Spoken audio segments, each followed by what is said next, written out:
Uma boa tarde a todos. Terceiro sábado, mês de abril, hoje, dia 17. Estamos agradecendo imensamente a Jesus e a espiritualidade benfeitora e amiga de nossa casa, Cantinho de Jesus, para mais um estudo sistematizado, Irmão Moacir. Trabalhando a interpretação do Evangelho segundo São Mateus. Atualmente nos encontramos no capítulo 12, um capítulo que percorre 50 versículos. Fizemos um trabalho já com os 37 primeiros e hoje nós iniciaremos a partir do versículo 38, que vai até ao versículo 45. Então, capítulo 12, Evangelho de Jesus segundo São Mateus, versículos 38 a 45. Então, eu vou ler primeiramente o texto para que nós possamos iniciar o diálogo em torno desses ensinamentos proposto pelo Cristo.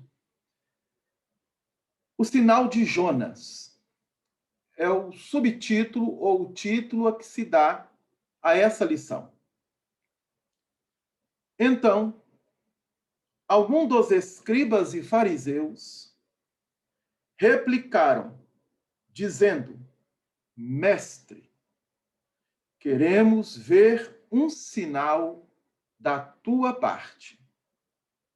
Ele, porém, lhes respondeu: uma geração má e adúltera busca um sinal, mas não lhe será dado um sinal, senão o sinal do profeta Jonas. Pois assim como Jonas esteve no ventre, no grande peixe, 3 dias e 3 noites, assim estará o Filho do Homem no coração da terra, 3 dias e 3 noites. Os varões ninivitas se levantarão no dia do juízo com esta geração e a condenarão, porque eles se arrependeram com a proclamação de Jonas. E eis aqui alguém maior do que Jonas. A rainha do sul se levantará no dia do juízo com esta geração e a condenará, porque veio dos confins da terra para ouvir a sabedoria de Salomão, e eis aqui alguém maior do que Salomão. Quando o espírito impuro sai do homem, atravessa lugares áridos, procurando repouso, e não encontra. Então diz: voltarei para minha casa de onde saí. Após vir, encontra desocupada, varrida e adornada. Então sai e traz consigo outros 7 espíritos, piores do que ele, e entrando, habitam ali. E torna-se o último estado daquele homem pior que o primeiro. Assim será também para esta geração má. Bom, esses são os versículos dentro deste capítulo 12, ao qual estamos trabalhando já há algum tempo. Mas é E eu muito gosto. questionamento aí, hein? Oi? Muito questionamento aí. Tem. E não são poucos não, viu, Marília? Muito. Não são poucos não.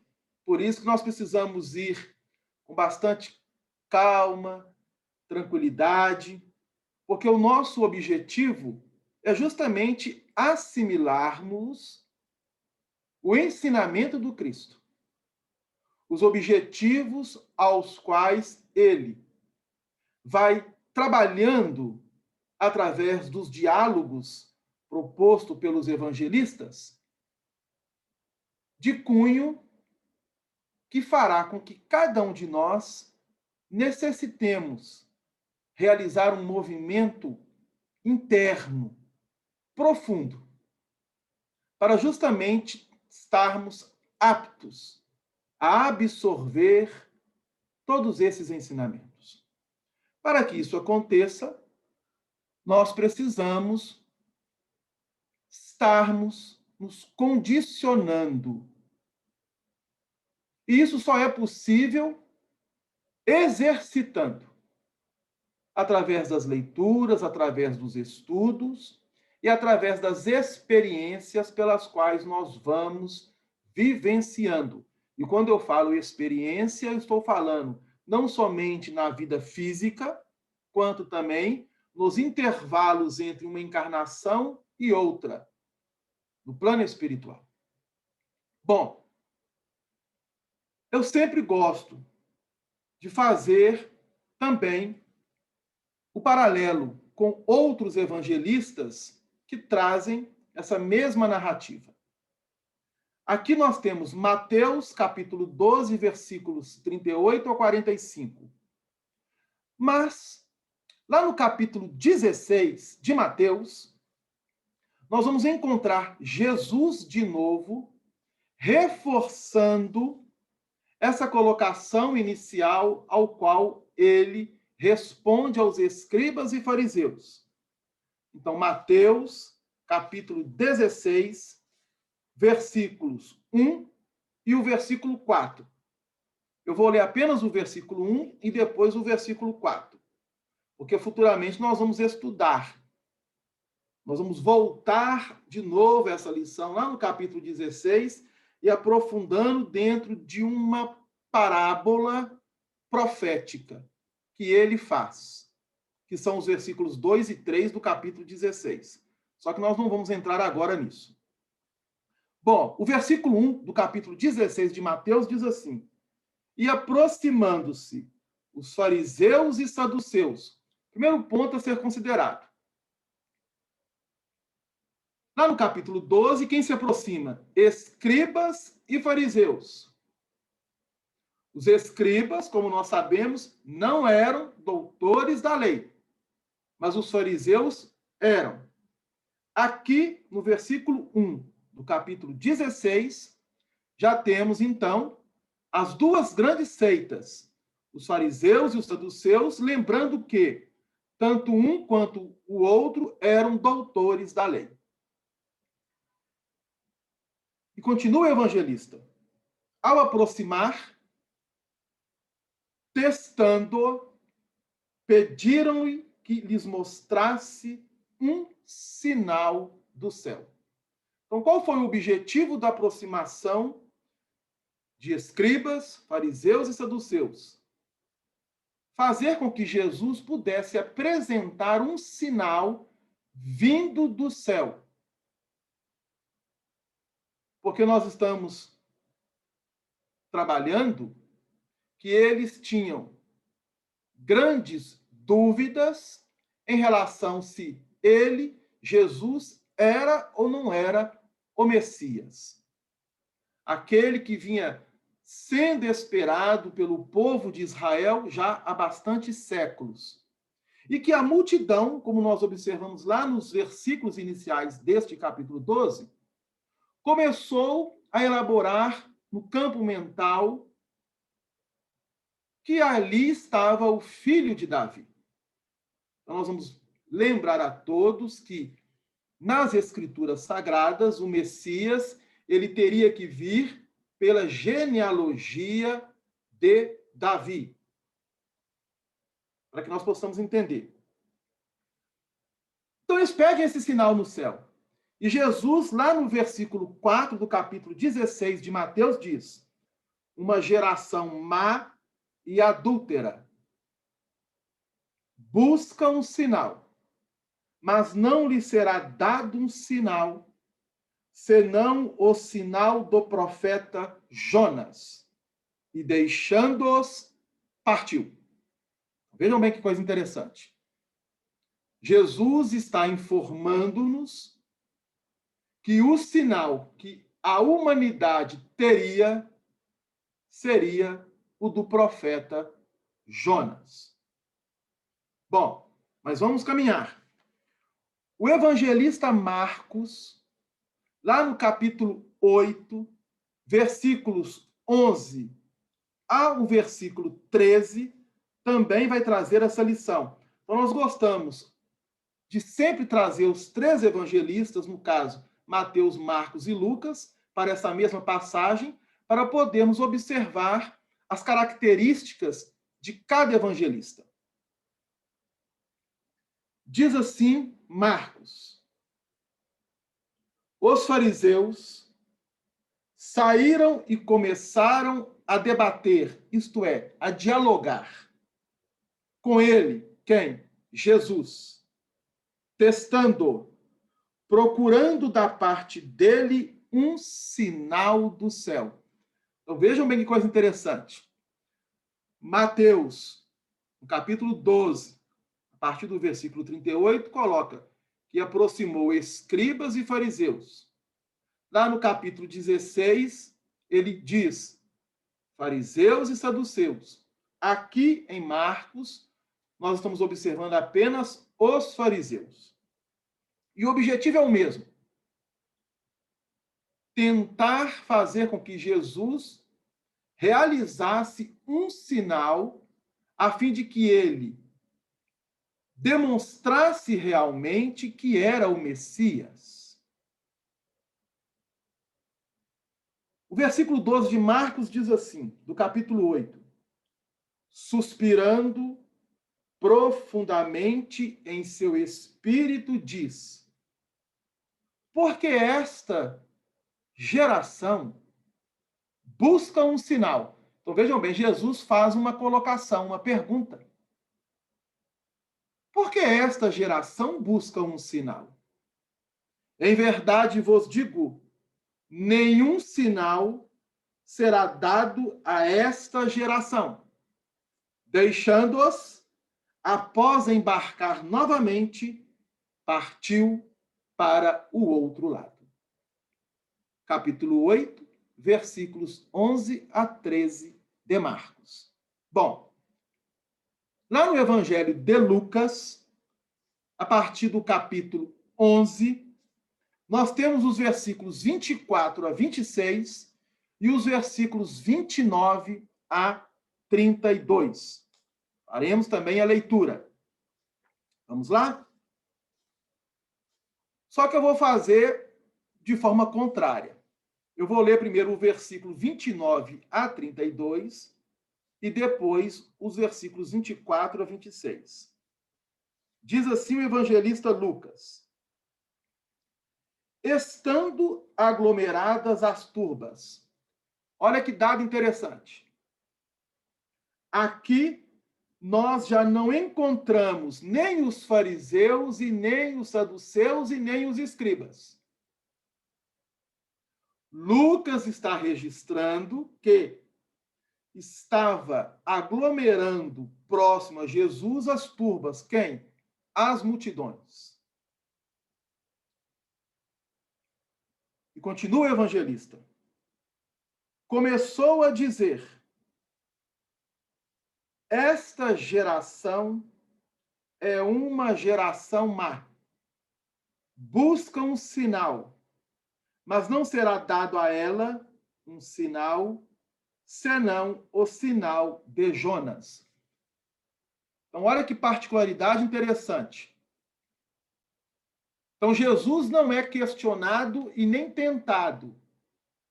Ele simplesmente, através da narrativa do evangelista Lucas, ao observar o movimento da multidão próximo a ele, ele então faz esta colocação.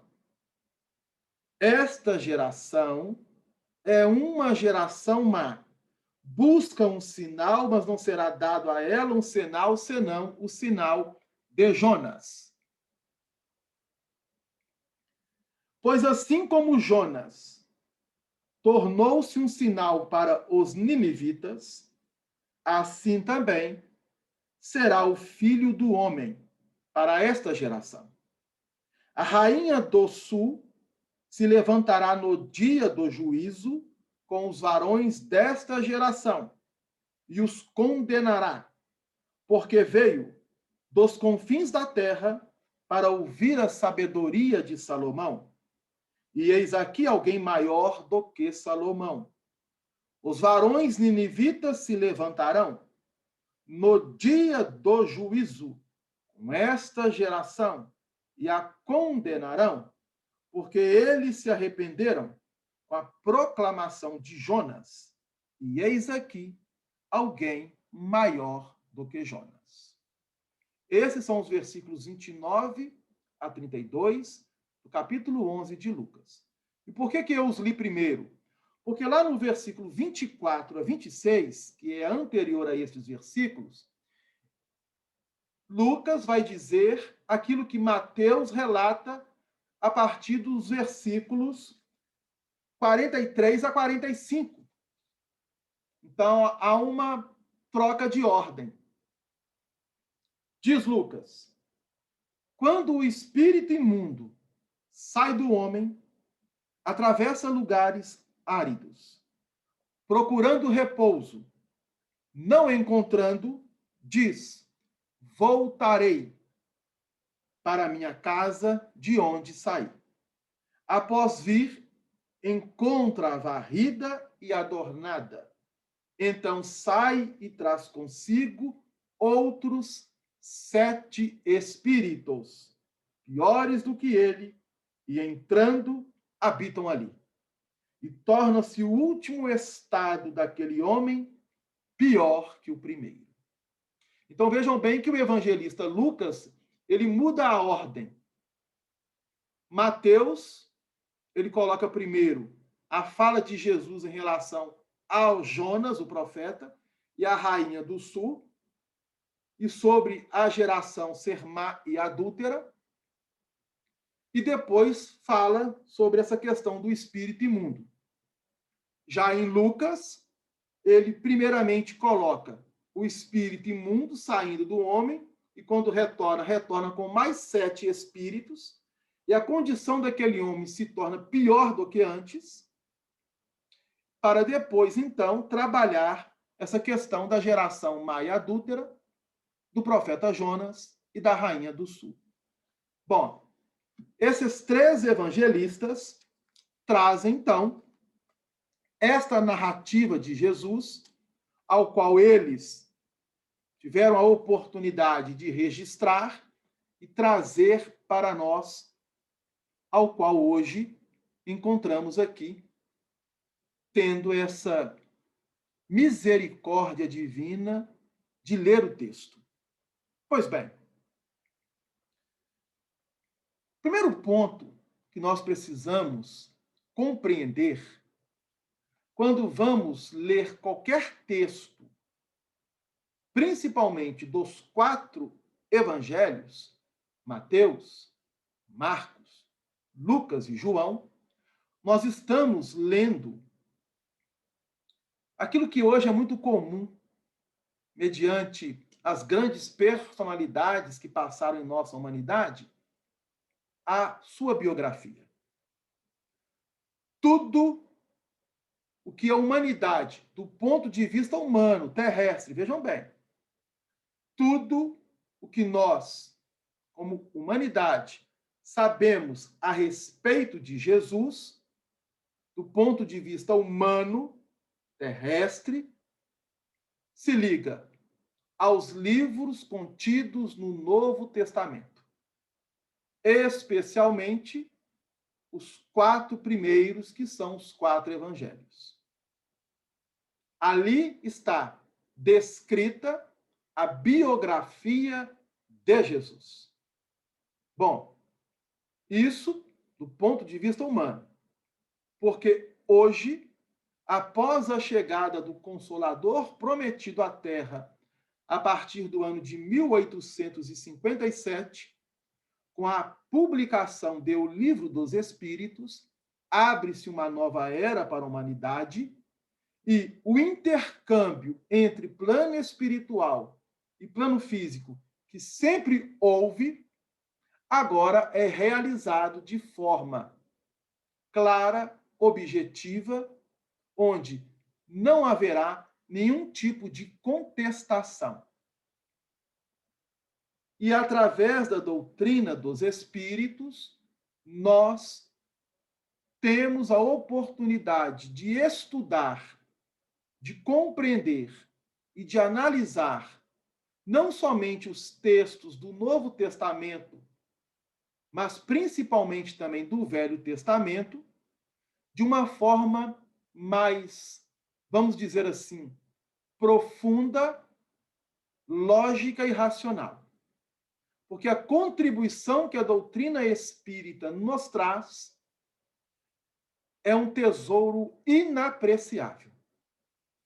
Porque ela vai trazer informações a respeito de Jesus e de acontecimentos descritos pela espiritualidade que a grande maioria dos seres humanos, do ponto de vista teológico, científico, não tem. Nós precisamos considerar isso. Um exemplo, aquela obra Paulo e Estevão, pelo benfeitor Emmanuel, através de Francisco Cândido Xavier, ele vem descrevendo ali fatos, acontecimentos verídicos que a grande maioria, mas a grande maioria mesmo, dos teólogos, dos cientistas, dos pensadores, dos filósofos religiosos não o tem. Olha que tesouro inapreciável que a doutrina espírita nos traz. É de uma riqueza incomensurável. Segundo ponto que precisamos considerar. Sendo Jesus o guia e o modelo, sendo Jesus um espírito puro, sendo Jesus a verdade de Deus refletida na terra, todas as suas palavras, todas as suas colocações, todos os seus movimentos trazem significados importantes para todos nós. Então, Jesus não falaria ou não colocaria uma palavra, ou uma frase, ou um ensinamento que não teria um significado profundo. Precisamos considerar isso. Quando nós lemos e não entendemos de pronto, é porque ainda não nos encontramos em condições ou amadurecidos para compreender, conforme o próprio Allan Kardec irá nos dizer. Mas à medida que nós vamos trabalhando em nós, o véu gradativamente vai se levantando. E quando o véu se levanta, nós temos a capacidade de ver, de visualizar, de enxergar melhor algo que até então estava meio que obscuro à nossa visão. Então, Jesus, como nós sabemos, estava na cidade de Cafarnaum, região da Galileia. E ele vinha realizando inúmeros prodígios, curas, e não somente curas, como ensinamentos que faziam com que todos aqueles que o escutavam pudessem buscar a origem desses ensinos. Jesus se baseava de forma íntima com os textos do Velho Testamento. Então ele coloca: essa geração má e adúltera pede um sinal, e não será dado a ela senão o sinal do profeta Jonas. Logo em seguida, ele faz uma colocação que a rainha do sul, ou em outras traduções nós temos a rainha de Sabá, partindo dos confins da terra, isto é, de uma região bastante longe, distante, foi a presença de Salomão, que era um dos reis de Israel, descendente de Davi. E coube a Salomão edificar o templo. Aquele templo de Jerusalém, que se encontrava na Judéia, na cidade de Jerusalém, as suas primeiras construções foram iniciadas por Salomão. O templo sofreu vários ataques durante os séculos. E a própria época de Jesus, ele estava sendo restaurado já há quase 46 anos. Isto é, antes da encarnação do Cristo, no plano físico da Terra, o templo vinha sendo restaurado. Mas ele traz Jonas, um profeta do Antigo Testamento, e uma colocação da rainha de Sabá, ou a rainha do sul. Ponto. Logo em seguida, ele vai falar que parece um texto espírita. Um espírito sai de um homem. E depois ele retorna, porque ele vai encontrar condições favoráveis para este retorno. E ao retornar, ele traz consigo mais 7 espíritos impuros, imundos, conforme a descrição de alguns dos evangelistas. E a condição daquele homem vai ficar pior do que a primeira. Este é o ensinamento. Bom, aí vem justamente o que a Marília colocou. Vários questionamentos para que nós possamos buscar entender qual o significado, qual o objetivo de Jesus trazer para nós justamente essa colocação ao qual os evangelistas registraram, colocando-as nos textos dos evangelhos. É o que nós iremos, então, trabalhar com bastante calma para compreendermos. Mas antes de nos debruçarmos realmente, que teremos que fazer por parte, porque o nosso objetivo não é correr com o texto, mas é entender, compreender.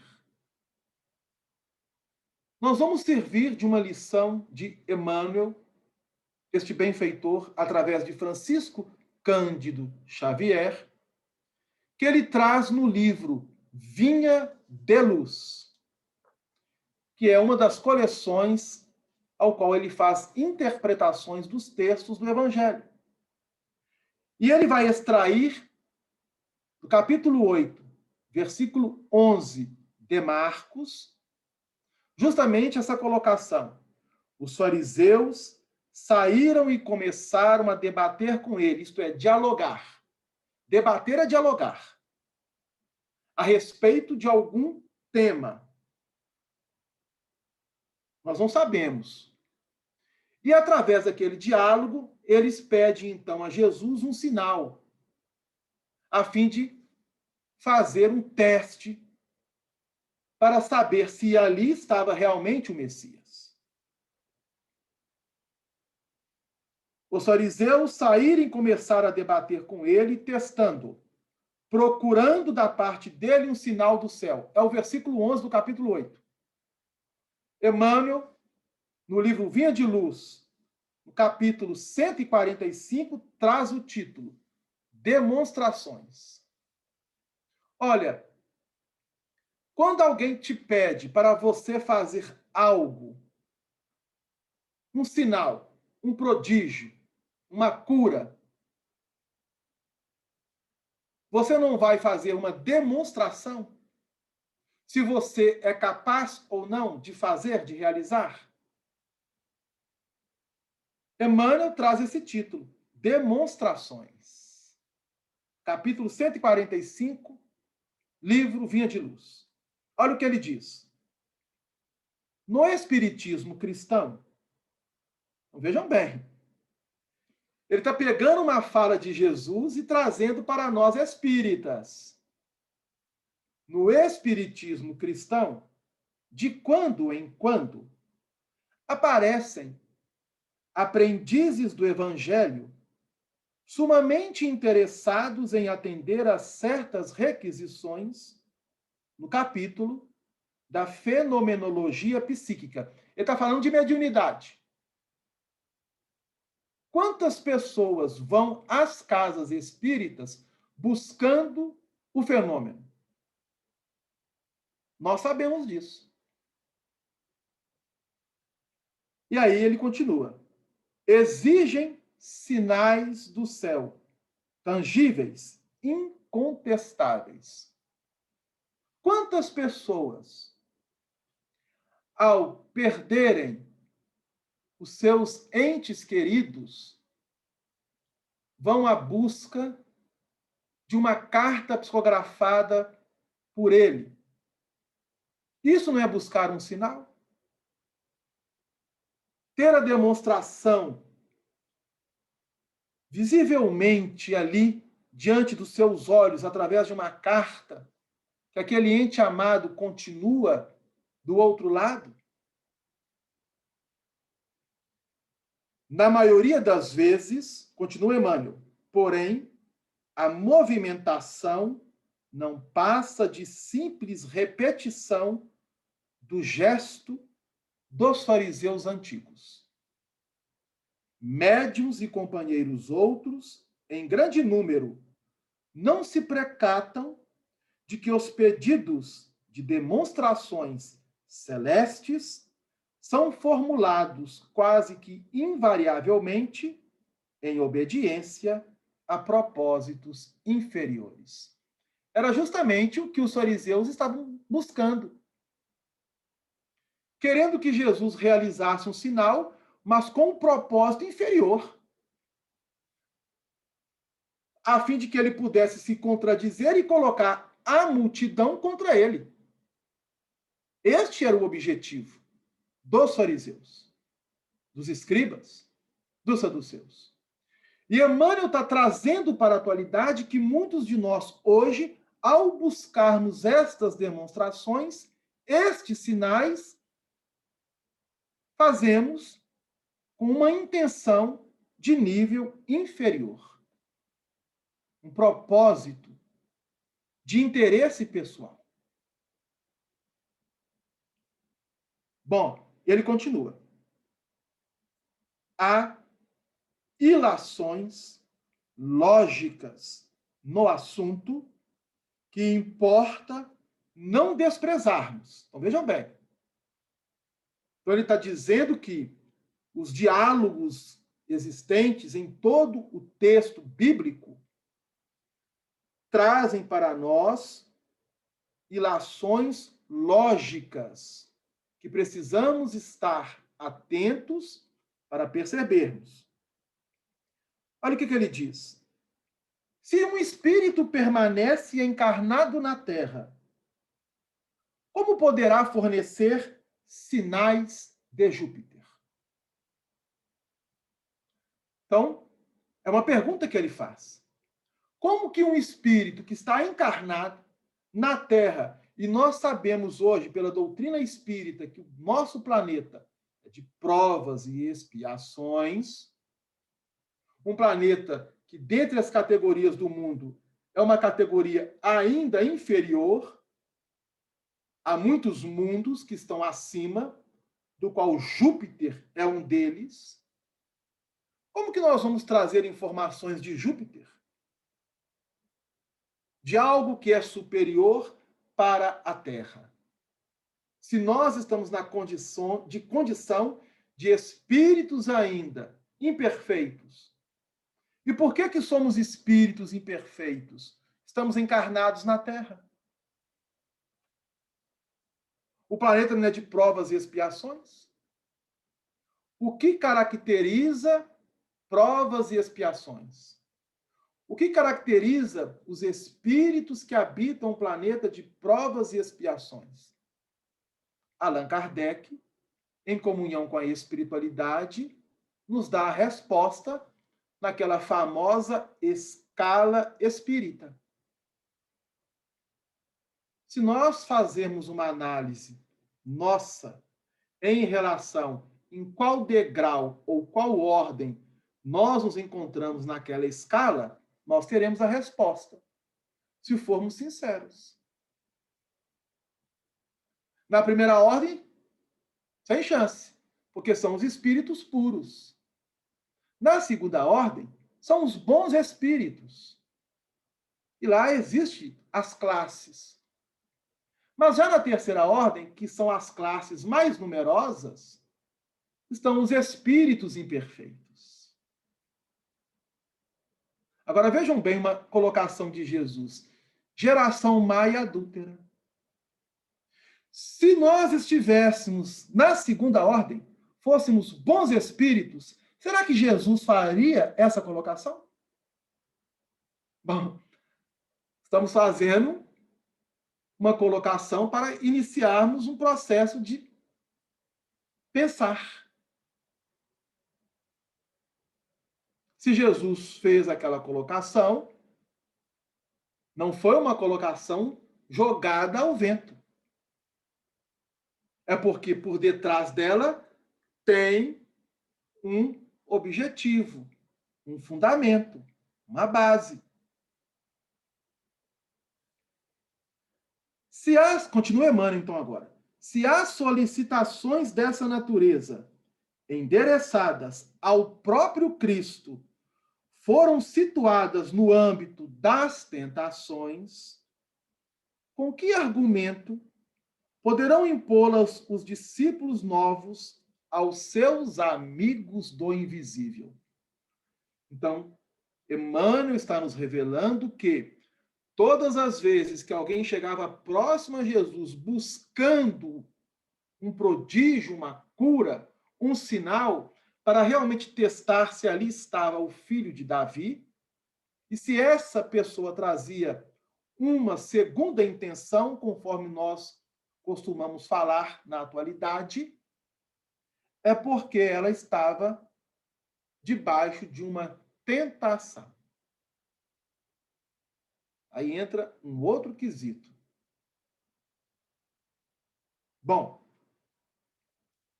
em vez disso, aliás, os aprendizes fiéis devem estar preparados para o trabalho demonstrativo de Jesus na Terra. É o nosso objetivo.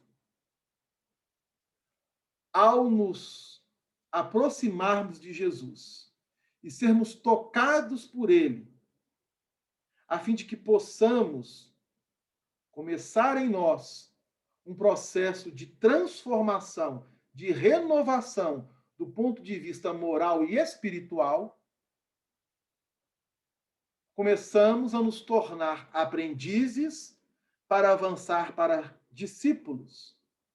E o objetivo do discípulo de Jesus é ser fiel aos seus exemplos, aos seus ensinos. Nos versículos anteriores aqui, do capítulo 12 de Mateus, nós estudamos a qualidade do fruto, ela é revelada pela árvore. Lá no versículo anterior, que é o versículo 37 e 30, os versículos 33 de Mateus, capítulo 12, é colocado justamente isso. A árvore boa, o fruto é bom. A árvore má, o fruto não é tão bom. Emmanuel continua. É óbvio que o cristão não possa provocar uma tela mágica sobre as nuvens errantes, mas pode revelar como se exerce o ministério da fraternidade no mundo. Olha, nós não vamos realizar prodígios extraordinários aos olhos de quem quer que seja, mas nós realizamos muitos prodígios ao exercermos fraternidade uns para com os outros. Nas casas espíritas, fora das casas espíritas. Não poderá desdobrar a paisagem total onde se movimentam as criaturas desencarnadas em outros campos vibratórios. Entretanto, está habilitado a prestar colaboração intensiva no esclarecimento dos homens do presente e do futuro. Quem reclama sinais do céu será talvez ignorante ou portador de má fé. Contudo, o seguidor da Boa Nova, que procura satisfazer o insensato intento, é distraído ou louco. Então, vejam bem a colocação de Emmanuel. É ele que está falando. Aquele que busca agir de má fé ao querer uma demonstração visível, plausível, de um sinal, seja ele qual for, por parte dos espíritos, ele coloca como alguém que possa estar num campo de distração, ou essa pessoa é louca.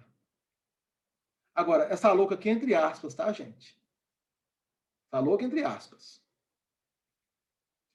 Se te requisitam demonstrações exóticas, réplica, resoluto, que não foste designado para a produção de maravilhas, e esclarece a teu irmão que permaneces, determinado a aprender com o mestre a ciência da vida abundante, a fim de ofereceres à terra o teu sinal de amor e luz, inquebrantável na fé, para não sucumbir às tentações. Então, essa é a lição de Emmanuel no livro Vinha de Luz, capítulo 145. Título: Demonstrações. Mas Kardec, então vejam bem, nós estamos iniciando os primeiros movimentos relacionados a esses versículos 38 a 45 do capítulo 12 de Mateus. Há muita coisa para ser estudada, analisada, trabalhada aqui. Mas muita mesmo. Coisas que vão dizer a respeito daquilo que estamos vivendo na atualidade. Vejam bem. Situações que nós atualmente estamos vivenciando estão sendo trabalhadas por Jesus nesses textos, destes versículos, dos 3 evangelistas que nós trouxemos, Mateus, Marcos e Lucas. Kardec, ele vai fazer uma pergunta interessante aos espíritos superiores. Lá no Livro dos Espíritos, na questão 802, dentro da lei de progresso, ele pergunta assim: visto que o Espiritismo deve marcar um progresso na humanidade, por que os espíritos não aceleram esse progresso com manifestações tão gerais e tão patentes que a convicção será levada aos mais incrédulos? Olha que pergunta interessante de Kardec. Muitos podem dizer hoje, por que os espíritos não se manifestam diretamente, mostrando a nós, seres humanos, né, espíritos encarnados, como nos livrarmos, vamos dizer assim, das mais variadas doenças, inclusive da Covid-19? Por que os espíritos não agem para acelerar este processo?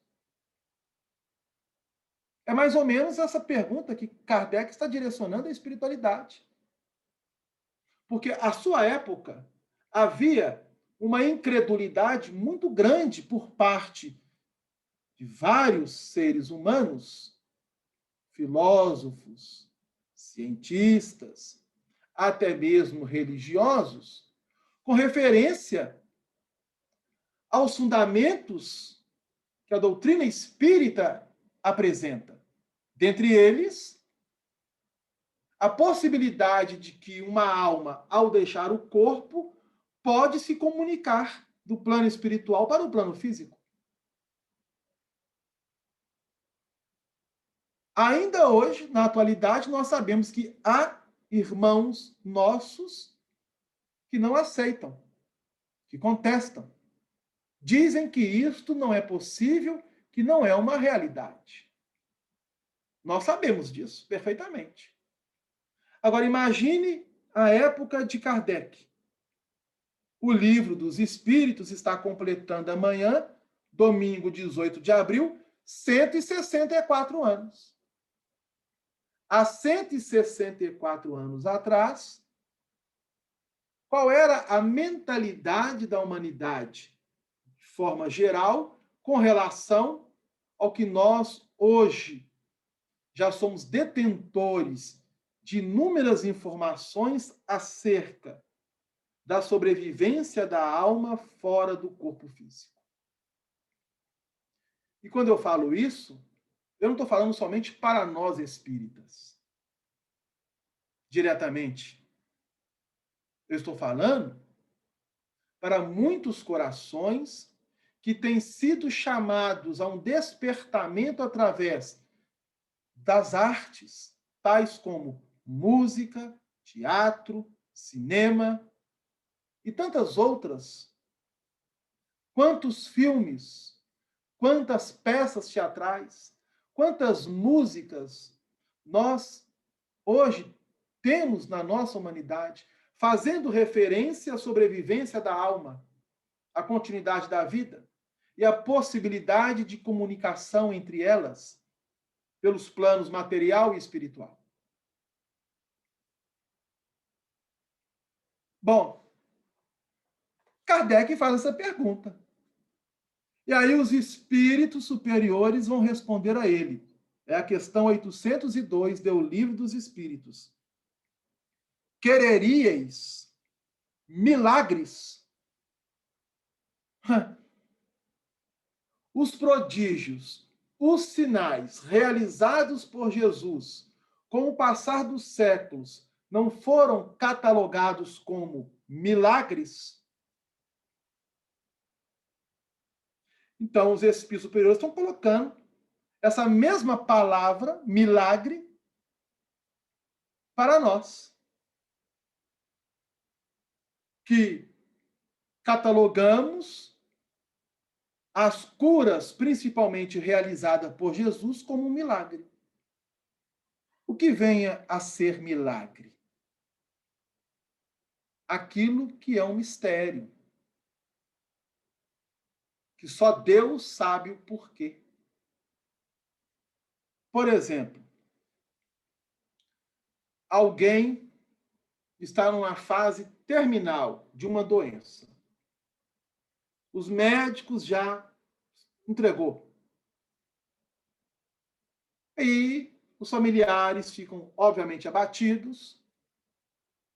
E o próprio médico fala: só um milagre. Ele está fazendo referência a quê? A ciência ou a Deus? A Deus. E, de repente, no outro dia, o médico passa achando que vai encontrar a pessoa desencarnada, a pessoa está sentada, tomando café, tomando uma sopa no hospital. É assim, um milagre.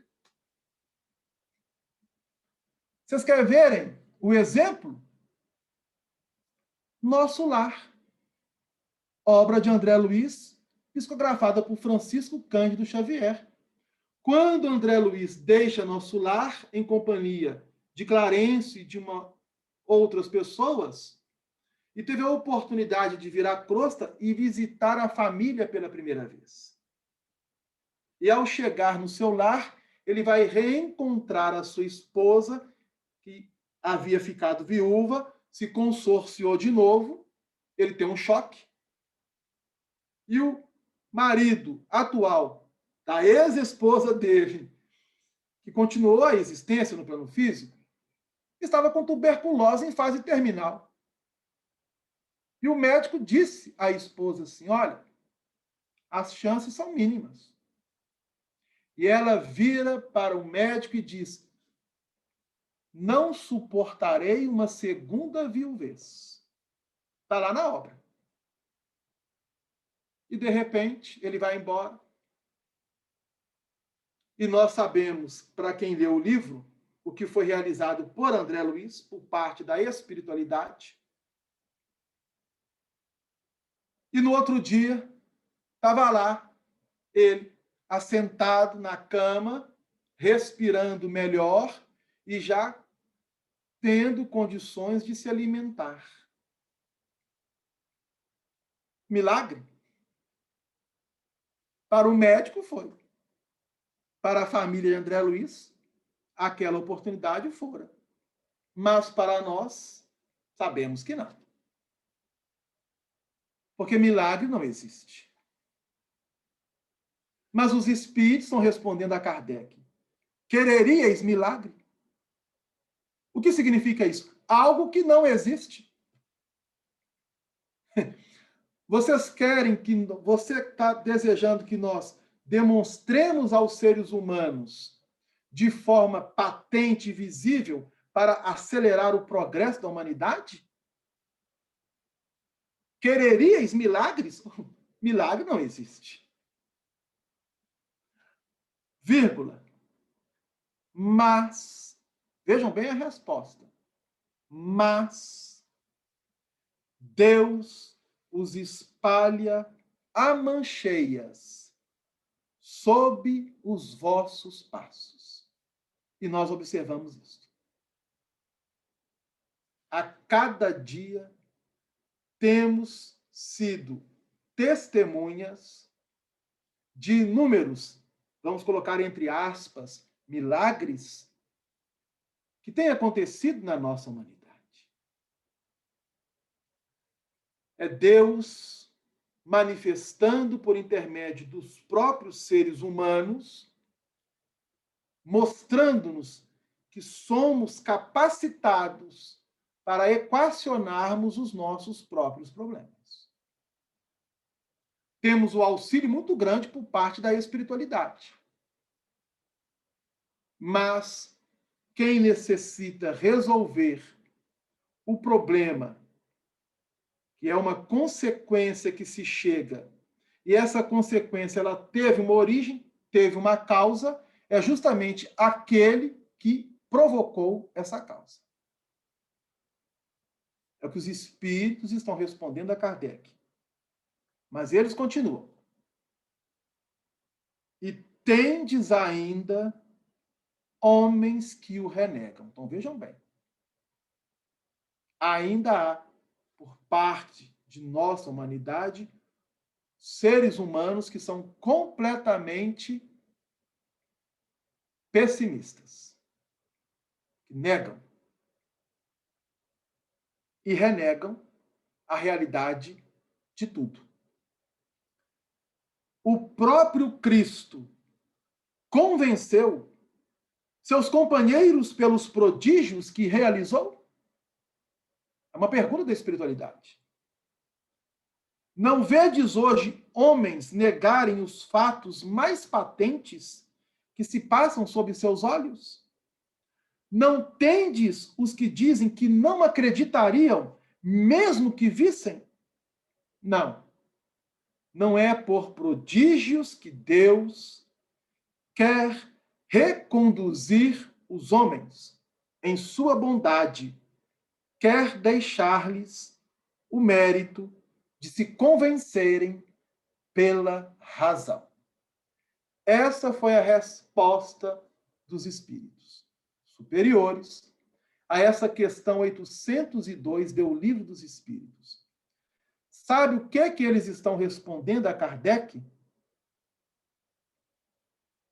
Aquilo que justamente Jesus responde aos doutores da lei, fariseus e saduceus, e aos escribas, que aproximaram-se dele pedindo um prodígio, um sinal, para ver se ele, Jesus, os convenciam de que ele era o Messias esperado. Porque eles não estavam dando crédito àquele homem que ali se encontrava à frente deles. E qual foi a resposta de Jesus? Para esta geração não será dado outro sinal a não ser a do profeta Jonas. É justamente a resposta que os espíritos dão a Allan Kardec.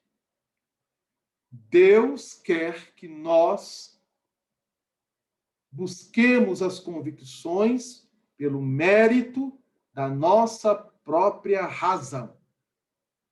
E isso só é possível através do processo evolutivo, mediante as reencarnações e desencarnações que nós vamos tendo ao longo dos tempos, das eras, dos ciclos.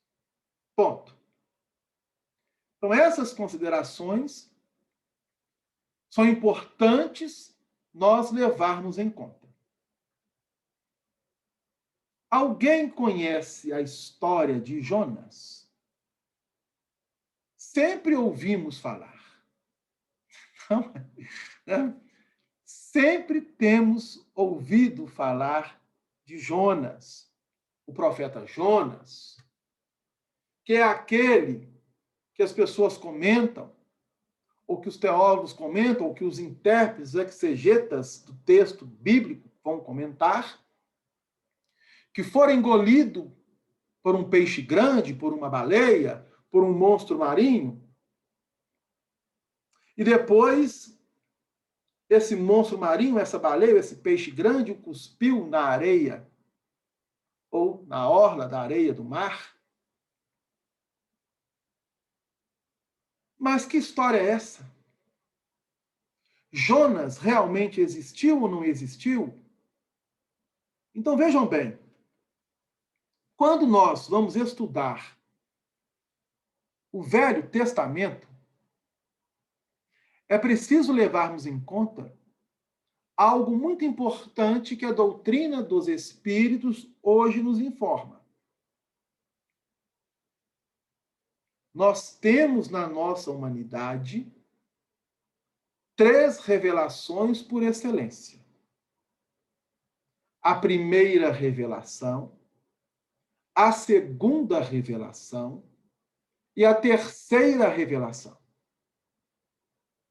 E muitos costumam afirmar, nós espíritas, de que a primeira revelação foi trazida por Moisés, sim, foi trazida por Moisés. Mas vejam bem, a primeira revelação, ela tem como base, os 10 mandamentos recebidos pelo próprio Moisés. Mas não é somente os 10 mandamentos. Todo o Velho Testamento, todos os livros que compõem o Velho Testamento é a primeira revelação.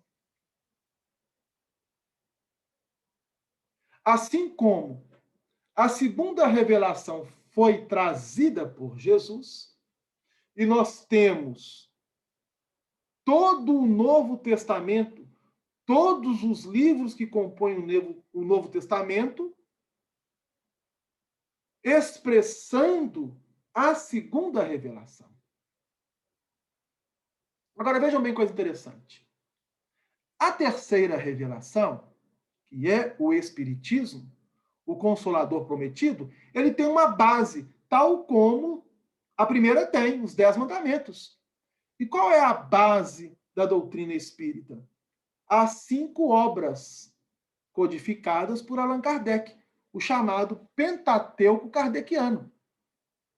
O Livro dos Espíritos, o Livro dos Médiuns, o Evangelho segundo o Espiritismo, Céu e o Inferno, ou a Justiça Divina, segundo a interpretação espírita, e o livro A Gênese, que ainda traz os milagres e as profecias segundo o Espiritismo. Mas a terceira revelação, ela parou aí? Esses livros são a base. Da mesma forma que os 10 mandamentos são base. Da mesma forma que os 4 evangelhos são base. Mas as cartas de Paulo não estão desdobrando e desenvolvendo a segunda revelação? Como as outras cartas universais, até o livro do Apocalipse, no Novo Testamento? A obra de Francisco Cândido Xavier, Na Terra, não desenvolveu as 5 obras codificadas por Allan Kardec? Complementando e trazendo ainda inúmeras outras informações que, à época, Kardec, mediante o ponto de vista evolutivo, psicológico, social de nós, seres humanos na Terra, não havia condições de comportar? Por exemplo, uma obra psicografada pelo Chico, trazida por um médico que foi na Terra, do plano espiritual, André Luiz, Evolução em 2 Mundos, Mecanismos da Mediunidade, que trazem termos científicos e técnicos, que hoje, se você pegar e ler, você não vai entender quase que nada. Da mesma forma, a primeira revelação é os 10 mandamentos como base, mas toda a estrutura dos livros que o compõem, no caso, os profetas, os salmos, os livros de sabedoria, os livros históricos, estão complementando e desenvolvendo os 10 mandamentos, a primeira revelação.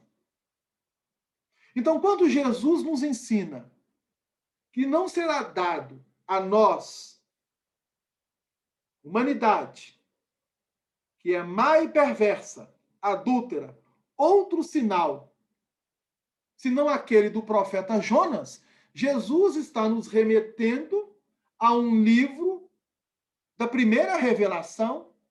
E por que ele faz isso? Com qual objetivo? Com qual finalidade? É o que nós precisamos compreender e entender. Ele dá uma chave. Bom, estou colocando em suas mãos uma chave.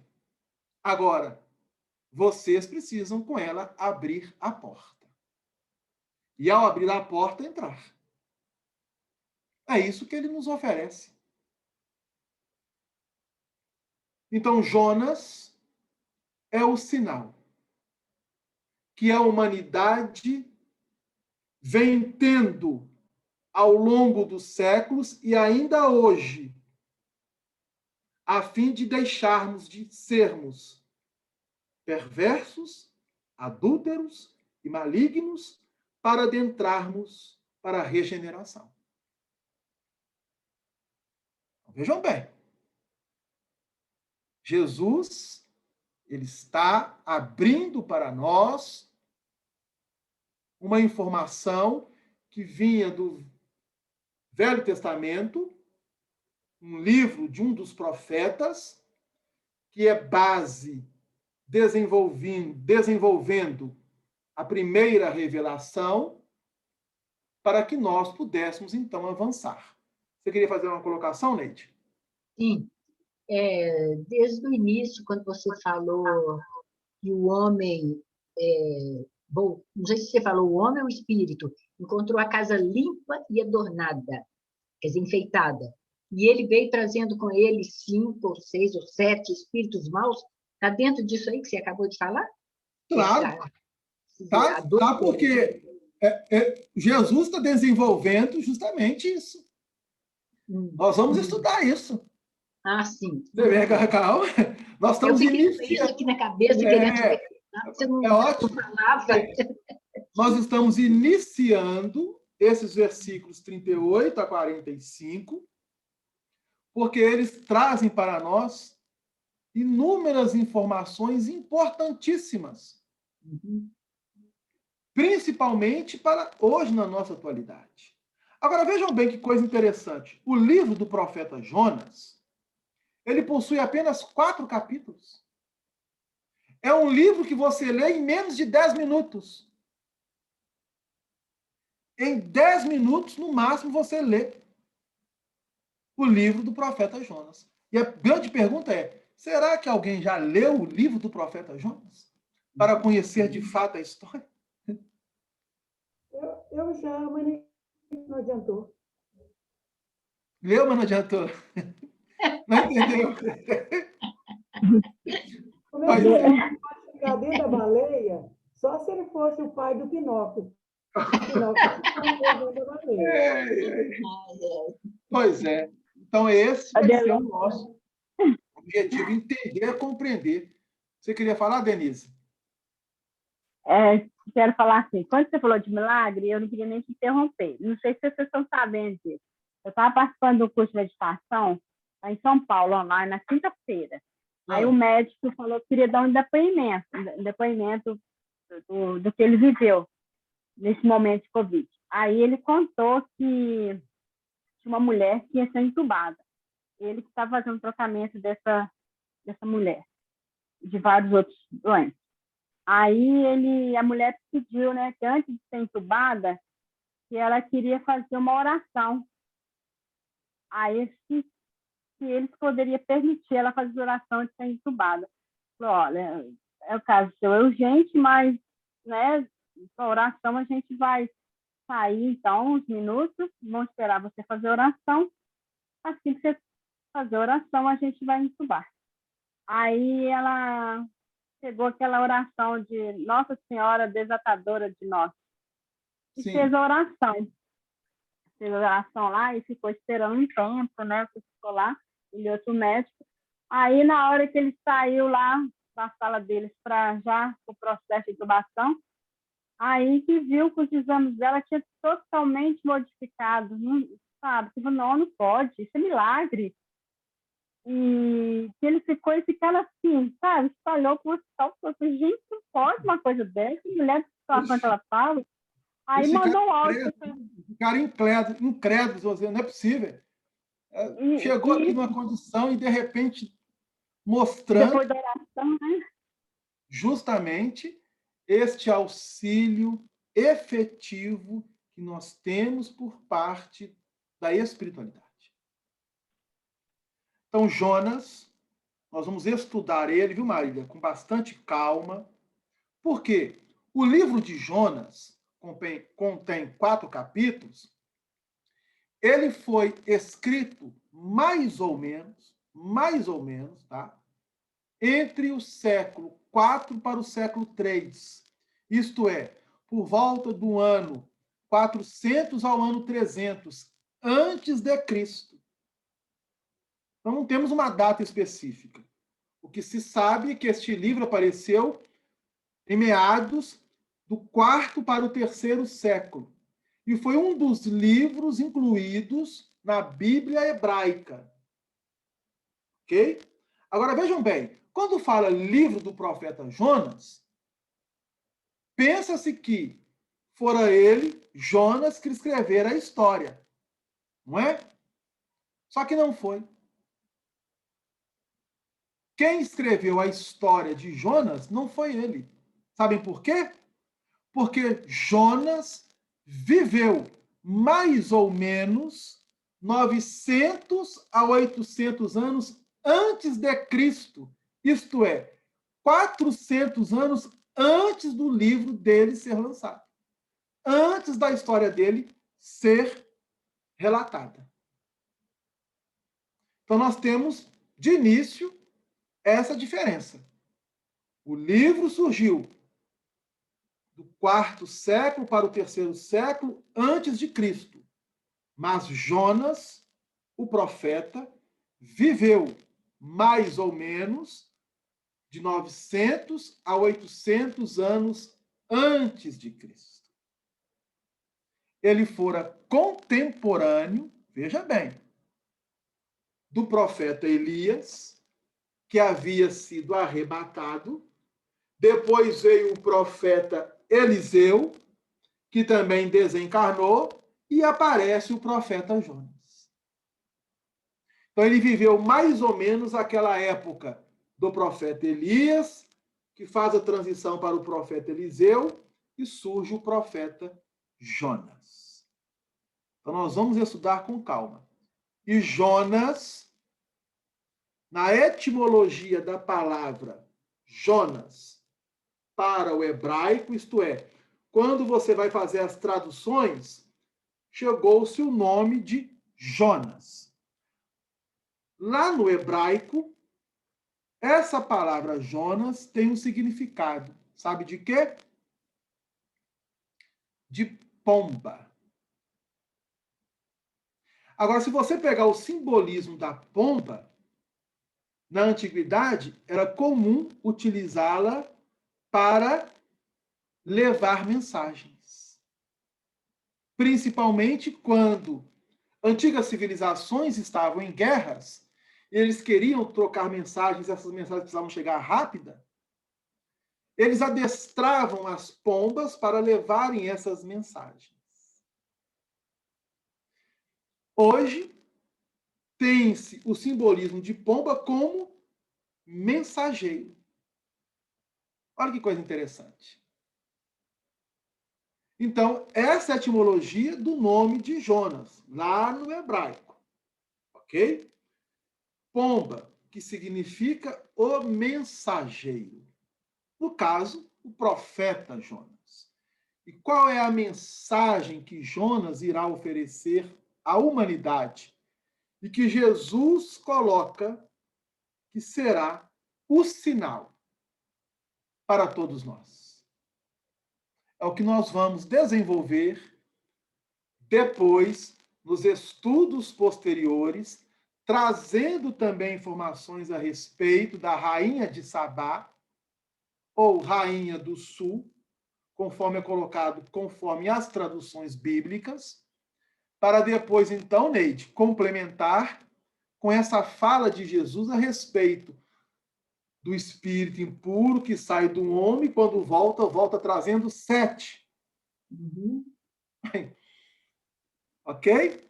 Ok. Vamos fechar por hoje, agradecendo Jesus imensamente por esta oportunidade. Que Deus nos abençoe. Como vocês observam, temos muitas coisas que estudar nesses versículos 38 a 45, do capítulo 12 do Evangelho de Mateus. Uma boa noite a todos e que Jesus nos abençoe. Deus lhe pague.